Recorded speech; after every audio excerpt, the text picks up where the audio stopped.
Hi, everyone. Welcome to the Success Without Sacrifice podcast. On today's show, we're going to talk about sabbaticals and if a sabbatical is truly worth it. Stay tuned.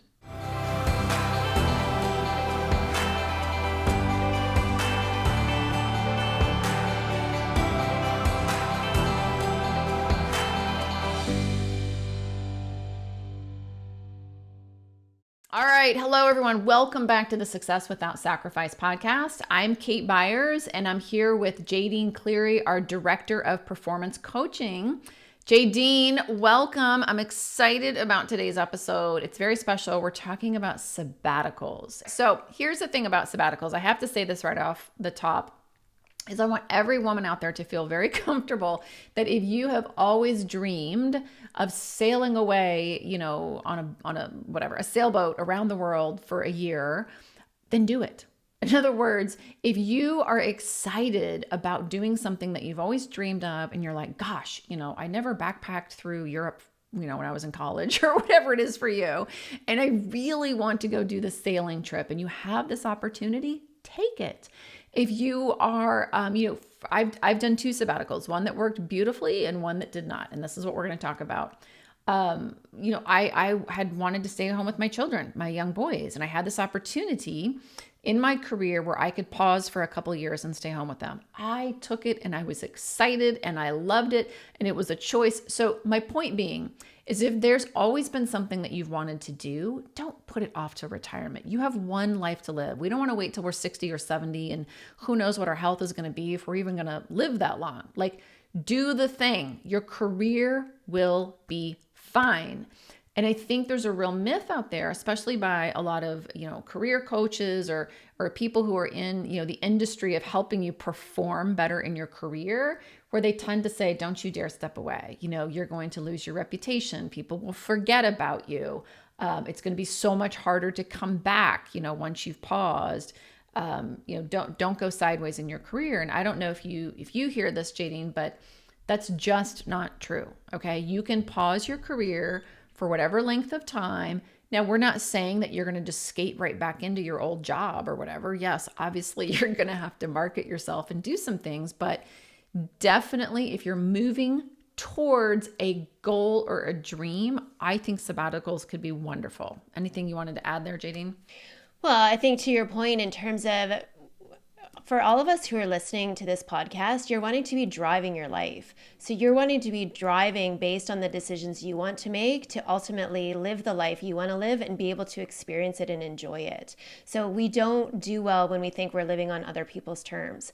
So even when it comes to taking a sabbatical, whether or not we do it and the timing of it, we want to be driving because we're clear on what we want, not because we're moving away from something.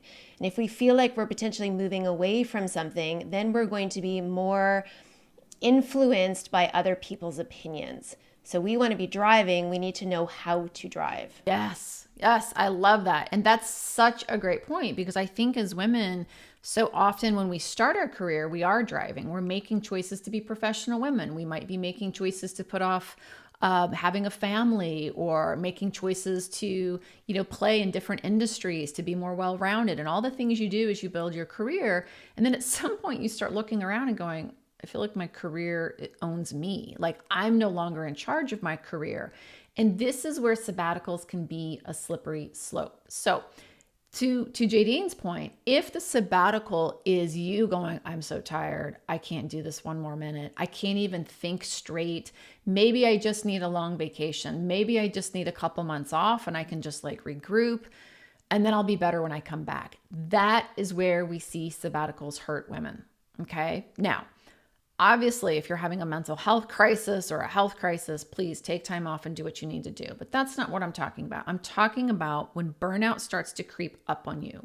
What it starts to feel like is apathy. You start caring less about your career. You care less about the meetings. You care less about your team.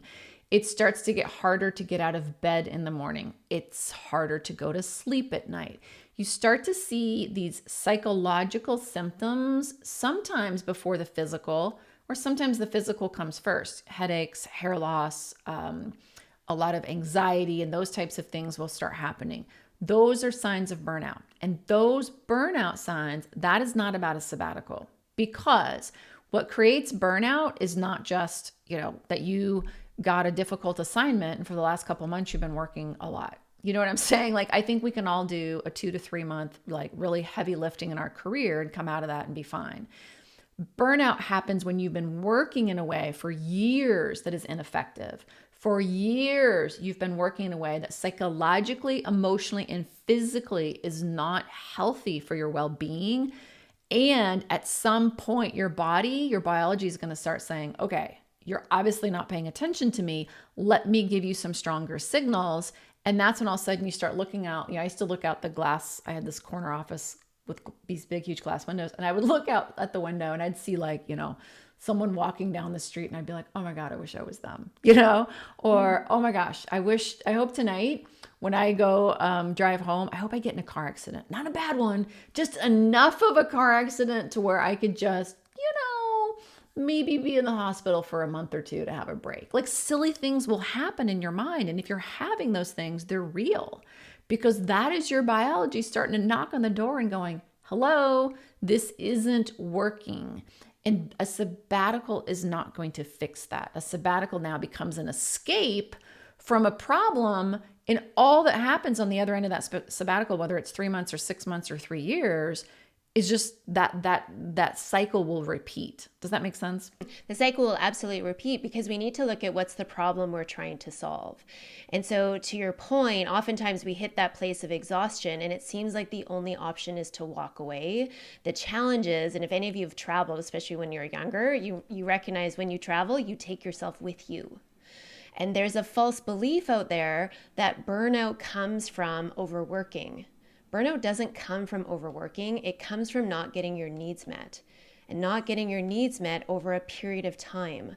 So if you take a break without understanding truly how to get your needs met, sure, you'll get a break, but then as soon as you consider coming back, you will come back and create the same problems, because you haven't actually learned how to adjust your physiology and your patterns to ensure you know how to work at capacity while still protecting yourself. Mic drop right there, because this is true, because this is what I did, Jadine. So when I took my sabbatical to go live on the islands, that should have been what? Fulfilling. I should have been rested. I should have felt joy. Oh my gosh, like that should have been this just amazing. And I'm not saying there weren't moments of that, but guess what happened? For those of you who've listened to this island story, here I am walking away from my career, taking the sabbatical, what do? I start like re-merchandising the dive shop. I start worrying about the P&L and why we haven't got enough sales at my little dive shop that I'm, overseeing. I actually take a job in the islands working as a dive master and dive instructor, operating a boat for, this wonderful company that was amazing. And it was really cool.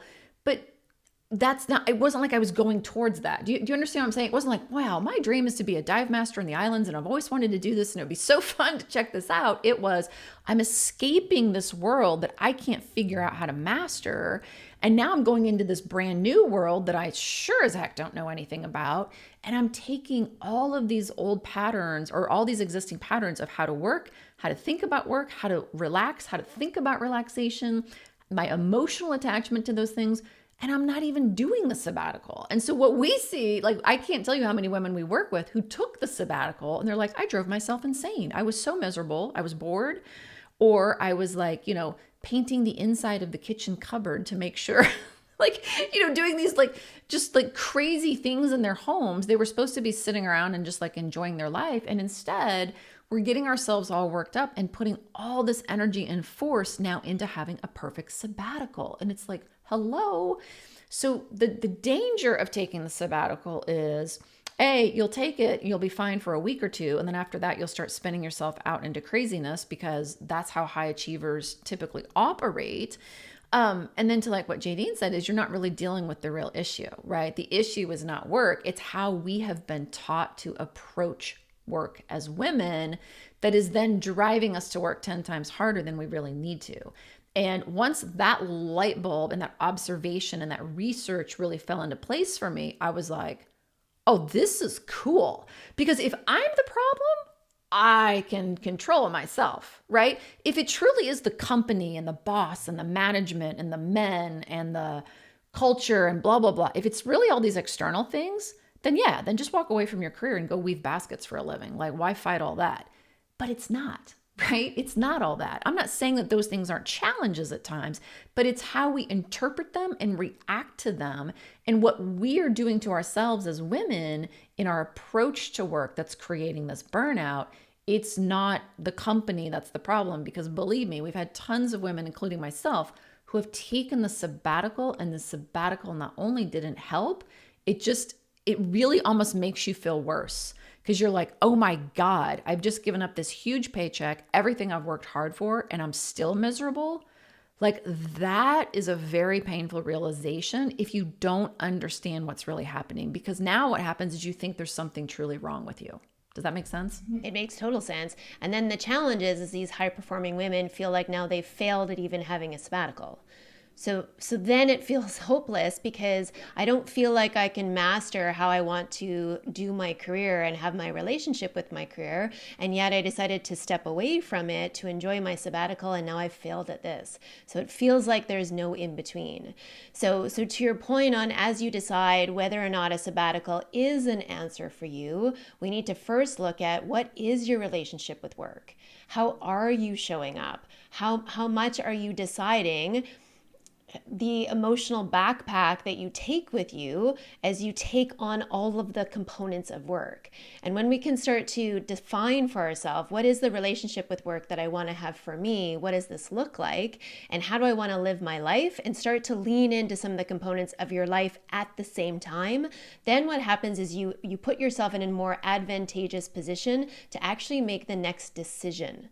We don't want to make the decision from a place of deficit. We want to make the decision from a place of information and autonomy and power. And again, ladies, I am not saying don't take a sabbatical. Please hear me.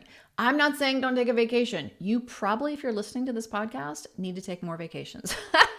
I am all for taking a break and really enjoying that break. But again, even if you find on your vacations, you're driving yourself crazy because, you didn't get to do all the perfect, activities, and I don't know, your children didn't wear the bathing suits you bought for them, and da da da. Like, seriously, ladies, you know what I'm saying? Like, this is what I'm talking about. This is why, like, as Jadine just said, we take ourselves with us wherever we go. If you're seeing that pattern in your life where, gosh, I took a long weekend and it was supposed to be magical, but instead it ended up being, frenetic and anxiety, and I was, yelling at everyone or whatever happened, you're taking yourself into this weekend, and this is why you're not getting the result. So there's a couple of different things you have to realize. The first thing is we have to train our DNA. And what I mean by that is, as Jadine just said, we're high achievers. We are wired to drive. We're wired to solve problems. We are wired to take on a heavy load. That is what we enjoy. So, and that's okay. I love to work. You don't have to apologize for that. I get to love work, and I get to love big, juicy problems and huge challenges. The problem is when we don't know how to train our DNA as we elevate in our career as well as mature in our life. Because again, when I was 21, yes, I could take 21 credit hours a semester and, sleep for 4 hours a night because I had nothing else in my life or whatever, you know what I mean? But now you have families and elderly parents and children and dogs and partners and other people involved in your life, and you're more senior in your career. It's different to be 21 and working an 18-hour shift at a copy machine where basically all you do is make copies all day long, or, something more simplistic, than to be an executive working an 18-hour day, or a surgeon working an 18-hour day, or an attorney working an 18-hour day, and having to use higher level thought, creativity, the gray matter, and the gray space. This is different. And so what's happening, ladies, is we are taking this approach to work that we were taught as women and how to succeed, and we're taking it with us up all these stairs to our career, and it's not working. And that's why you're burning out, because you're still working like you're 21 years old or whatever in this example here, instead of going, wait a minute, I now have to work differently. I now have to operate differently in my career. And when I do that, I have control over my career. And now, to like what we've been talking about, a sabbatical is a choice. If you truly want to take a sabbatical and go enjoy the south of France for the entire summer or whatever your thing is, fine, do that, right? Like, that's beautiful. But right now, if it's not a choice, it's not going to feel freeing. It's just going to be the next trap because you're like, I'm out of options. Now I'm just going to have to walk away from my career. That doesn't feel good, especially for women who are designed to love control, right? That feeling of I couldn't cope and I had to walk away and it was my only option. That will catch up with you psychologically, and that's what leads to depression, that leads to anxiety. And now your sabbatical isn't this wonderful time laying on the beach. Now you're feeling horrible because it was your only option that you could figure out, right? Kate, I love your last point there in terms of you're explaining so well the internal component that we need to take into account is that as high-performing women, we love control. And so when we feel like we need to give up control in order to have a break and an escape, then it's incongruent with who we are. So that's why even after we rest for a bit, this is why we start to your point, run a new business or wonder what could I teach the kids? Meanwhile, the kids are like, Mom, I just want to hang out on the beach, right? So this is where we need to know how to make decisions incongruent with who we are. And that's how we can lean into whether or not something is a good fit for us and when. I just got off a call with some of our most senior women who work with us. And one of the women who's been working towards, should I take a sabbatical or not, literally for the last couple of years, she's now decided, and she said today, she's like, Jadine, my date is August 1st. This is what I'm doing. And she's so proud because she set up everything and she knows exactly what her and her husband are going to be doing and what she's setting up with her CEO to keep her legacy going in motion. And she said now, and they're terming it GWR, grandparents without regret. They're in this time frame of where they want their kids to grow up with their cousins and their grandparents, but she knows how she's going to use her time and energy in that 3 months, and she's excited about it. She's not making the decision from a place of exhaustion. She's like a whole new energy in her because it's congruent with who she is, and she's, to your point, Kate, she's elevated herself within her organization that they will hold a spot for her. She's doing this from a position of power. I know who you're talking about, and what's so incredible as well is now that she understands her DNA, she's going into that sabbatical with her eyes wide open, right? So she's not going into the sabbatical and expecting it to be perfect and everything's going to have to happen this way and she's going to control every aspect and this and this and this and this and this and this needs to happen with her, a to-do list that's 7 miles long. She understands now how to take herself from a place of well-being into various situations in her life so it flows. And this is what I'm always talking about with all the women we work with is really what we're looking for is we're not looking to work less hours. We're not looking necessarily to, make more money or less money or have control over our career in some way. What we're looking for is flow. It's like, I just want to be able to say, hey, if I want to go for 2:00 in the afternoon and go meet a friend for lunch on a Tuesday afternoon, I want the ability to flow into that, do it without like my hair on fire and feeling exhausted and guilty that I stepped away from work, have a lovely lunch with my friend who's in town, and then step back into the office for a few more hours before I flow into whatever you do in the evening, art class, your family, dinner with the kids, whatever. And that's what she's doing. So obviously it's a bigger strategy than just lunch with friends, right? I'm actually taking a sabbatical, but she's setting herself up successfully. She understands the expectations and she's being intentional in her DNA and how her DNA will move into this while leaving herself the space to continue her legacy and her career. Like, mic drop, ladies. Does that not feel good? And this comes from understanding human behavior. Sorry, not sorry. I would love to paint this in any other picture, but I can't tell you exactly what she's doing and how she's doing this because we could tell you the conversation, we could tell you the industry, we could tell you who her boss is like, we could tell you, how many, hamsters and gerbils and kids and people are in her life, and you could do the same exact thing. And without this internal knowledge of how you operate from a biological, that DNA standpoint, you could totally blow up your own career. And I don't know how else to say that because it sounds like so doom and gloom, and I'm not trying to be that way, but it's very intentional in understanding that biologically what you need, if this is what you need is the sabbatical and you understand how to set yourself up for it in a way that it will just feel amazing, it'll be amazing and you should definitely do it. So that's such a great example.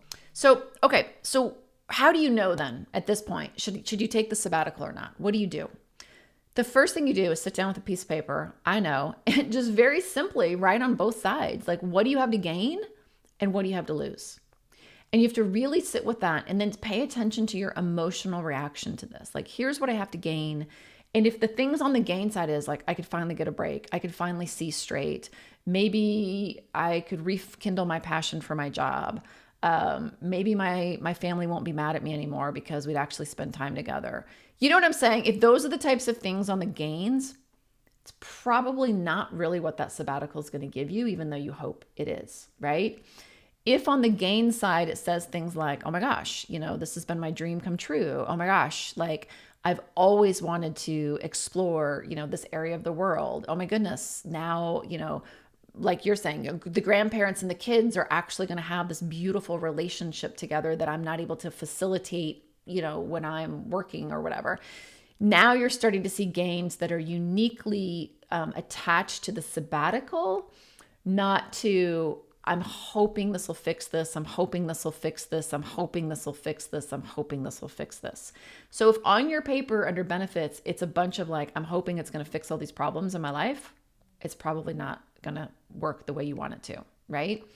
If on the deficit side of like, here's the downside of the sabbatical, if it's, I could lose my job, but I don't really care. Well, I'd lose my income, but whatever. At this point, like, I've just got to save myself. All those types of things. Like, that also is probably a clue that you're trying to escape something versus really solve it. Okay. But if it's like, well, there would be a deficit to my income, but I provided for this in this way, and here's a really intelligent thing I've come up with to deal with that income loss or whatever. Do you know what I'm saying? Now you're like, okay, eyes wide open. On the positive side, I'm actually doing something unique, that I'm moving towards a solution that's really going to be great for me. And I've thought through some of the challenges along the way, and I have intelligent solutions for those challenges, for my reputation, for my job, for the continuity of my career, for my financial, abundance and all those things. Then you're probably on the right track. And I think that's really important. Okay. If you write all those things on the paper and you're like, well, okay, Kate, now I'm stuck because I do want to escape. And that is what I see on my paper. I'm trying to escape. I'm trying to solve for a problem and I don't know what to do. What you have to really look at is say, okay, how did I get here? And you've got to look for that patterning of your DNA. Do you have a track record of all or nothing thinking? You're all in. You know what I mean? Like, okay, I've got to write a presentation and I need 4 hours cleared on my schedule to do it. Or are you someone who can write 15 minutes of the presentation, walk away, come back and 2 days later, write 15 more minutes, right? Like, those are things you have to learn to do at this level because you don't have 4 hours to write a presentation, like ever, unless you do it in the middle of the night, which you shouldn't be doing, right? So do you have this all or nothing? Do you have a fear of failure or fear of missing out? Is that part of your DNA? Oh my gosh, if I take this sabbatical, I fear what'll happen and everyone will forget about me. I'll miss out on all the important meetings. Or is it like, yeah, I'm going to take a sabbatical and of course everyone's going to remember me. That's fine. It's no big deal. And I'll just be back and they'll be thrilled to have me back. So if you've got this fear of missing out, then what's going to happen is you're going to be on that sabbatical constantly looking at your phone, constantly wondering what everyone's doing, constantly networking on LinkedIn. That's not a sabbatical, right?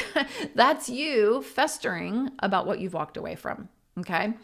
So the key there is to say, well, what's really happening for me? If I have all or nothing thinking, I don't need a sabbatical. I need to deal with the all or nothing thinking. If it's fear of missing out and fear of failure, I need to deal with those pieces of my DNA.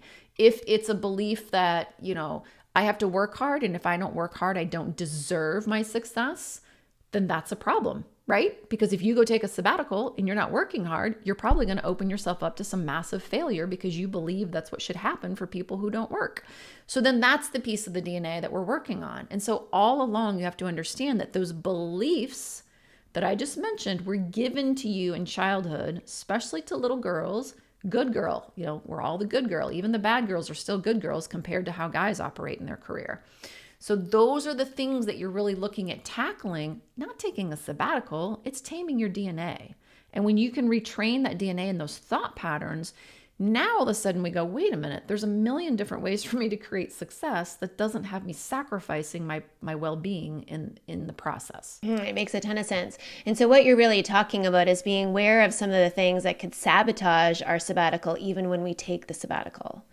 right? Because when we're wanting to prepare ourselves to make the decision, we want to make the decision from the place of being aware of what does it really mean for us. And if I do take it, we want it to be a true sabbatical, not just a change of scenery.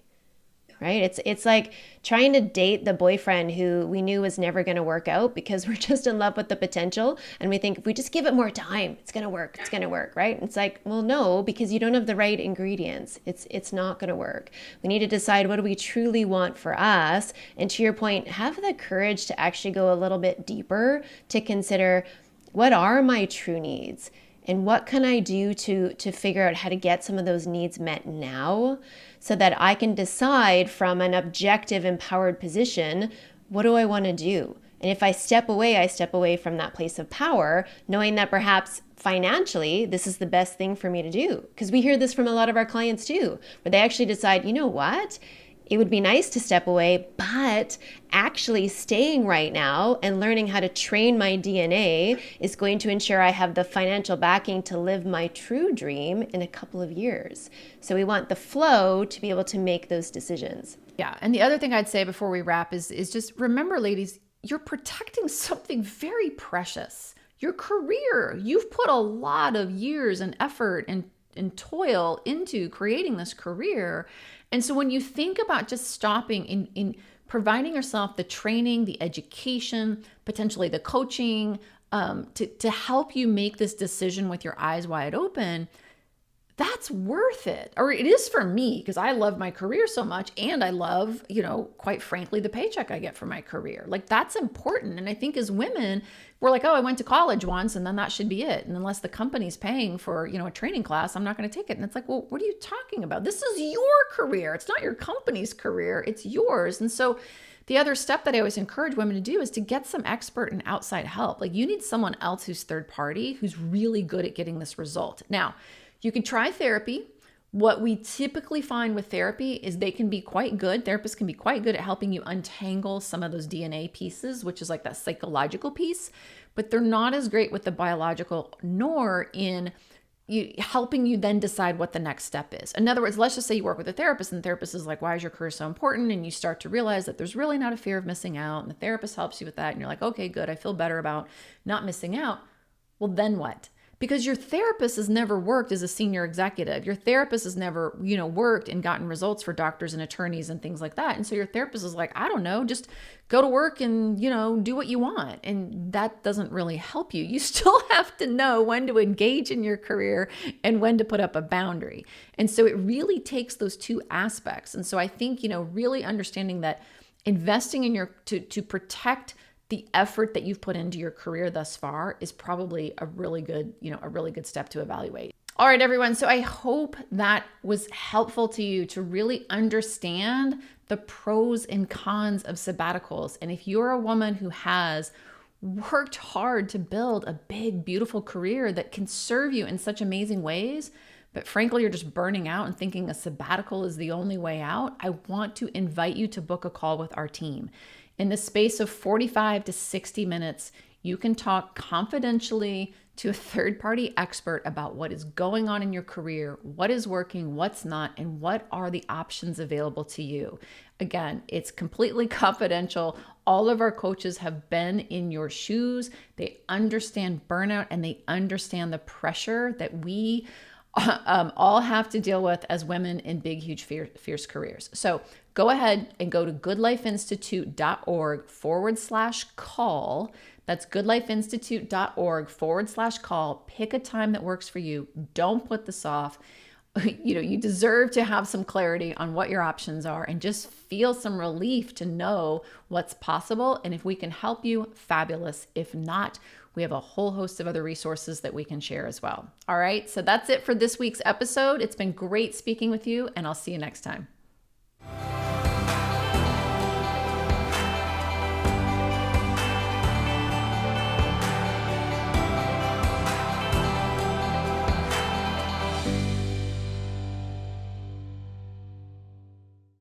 Hi, thanks for tuning into today's show. If you want to subscribe, you can do that by clicking the little picture of me over there. If you want to book a breakthrough call, which you absolutely should do, you can click the button below, or go to goodlifeinstitute.org/call to book an appointment to speak to us. I'll see you on the next show.